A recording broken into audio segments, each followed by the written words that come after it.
लेकिन कभी ऐसा नहीं हुआ होगा कि पूरे के पूरे परिवार के साथ अन्याय हो जाए।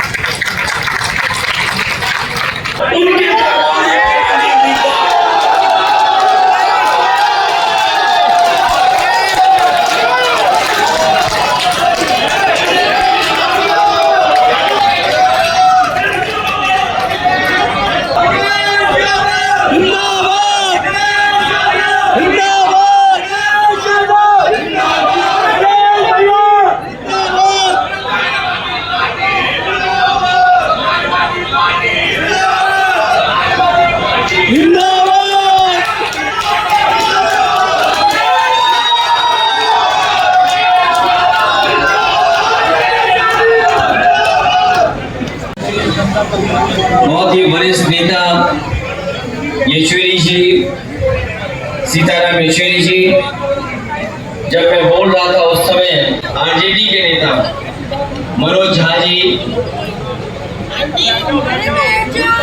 टीएमसी के नेता डैरी जी और बड़ी संख्या में सभी दलों के नेता जो इस कार्यक्रम में उपस्थित हैं, मेरे सामने बैठे हुए तमाम वो लोग जो अन्याय के खिलाफ लड़ने आए हैं, सभी हमारे बुजुर्ग कार्यकर्ता साथी, पत्रकार बंधुओं, इससे पहले भी हम लोग दिल्ली में मिले थे और उस समय भी हम लोगों ने अरविंद केजरीवाल जी के पक्ष में एक बहुत बड़ी सभा की थी। उस समय भी यही कहा था कि उनके साथ अन्याय हो रहा है। ऐसा अन्याय कि एक मुख्यमंत्री जो जनता के लिए काम कर रहा था, केवल अपने पॉलिटिकल स्वार्थ के लिए उन्होंने अन्याय किया है। केवल एक संदेश देने के लिए कि वो कितने ताकतवर हैं। उन्हीं ताकतवर लोगों को मैं कहना चाहता हूं कि लोकतंत्र में सबसे बड़ी ताकत अगर किसी के पास है वो जनता के पास है। जनता ही सर्वोपरि है। हाल में ये चुनाव हुए, ये अलग बात है कि जो लोग कहते थे 400 पार, उन लोगों को जनता ने बहुमत नहीं दिया। और जिस प्रदेश से हम लोग आते हैं उत्तर प्रदेश में, जहां वो दावा करते थे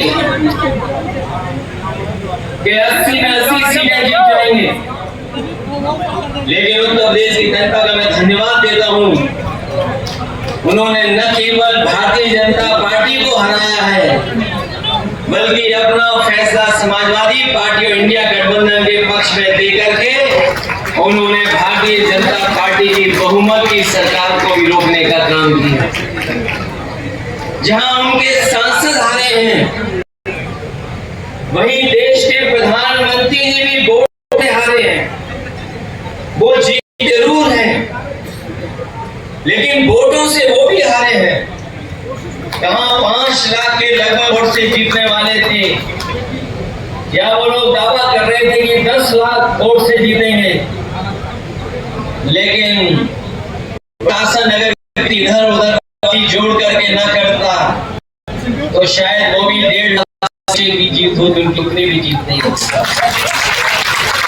कम से कम कांग्रेस और बीजेपी को समझना चाहिए कि जनता उनके खिलाफ है। और हमें खुशी इस बात है, पार्टी के कार्यकर्ता नेता, अगर उनके नेता जेल भी चले गए हों, लेकिन उनके स्वास्थ्य को लेकर के अरविंद केजरीवाल जी को जो चिंता है, जहां कार्यकर्ताओं को चिंता है, उनके परिवार और उनकी पत्नी को चिंता है, उतनी चिंता हम सबको है कि उनका स्वास्थ्य देखते हुए और एक मुख्यमंत्री को केवल पॉलिटिकल स्कोर अपना बेहतर बनाने के लिए अन्याय हुआ है। उनके खिलाफ जितने मुकदमे हैं सब खत्म होने चाहिए, उन्हें जेल से रिहा होना चाहिए।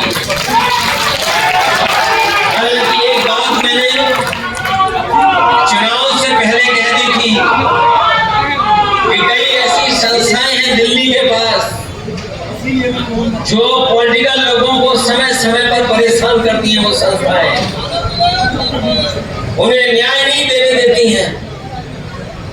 मैंने हालांकि वो कहा था एक सीनियर जर्नलिस्ट से, उन्होंने अखबार में भी छाप दिया था, कई ऐसी संस्थाएं हैं जो जानबूझ करके पॉलिटिकल लोगों को बदनाम करने के लिए, उनको अपमानित करने के लिए, झूठे मुकदमे लगाने के लिए हैं। अगर जब कभी भी संस्था हम लोग सत्ता में आएंगे, ऐसी संस्थाओं को हमेशा हमेशा के लिए खत्म कर देंगे।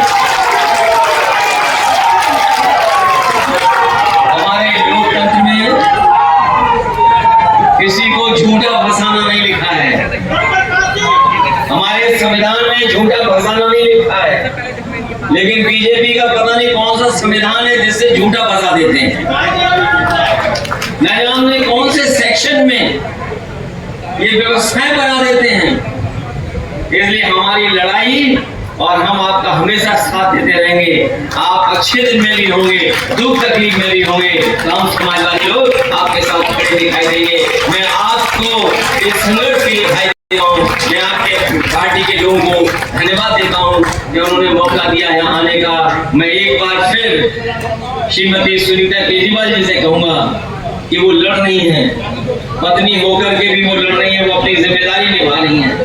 हम उनके दुख तकलीफ में उनके साथ हैं और संघर्ष में भी उनके साथ हैं। हमें पूरा भरोसा उनको न्याय मिलेगा। और अपने यहाँ आए हुए समाजवादियों से भी कहना चाहते हैं, देर हो सकती है, अंधेर नहीं होगी।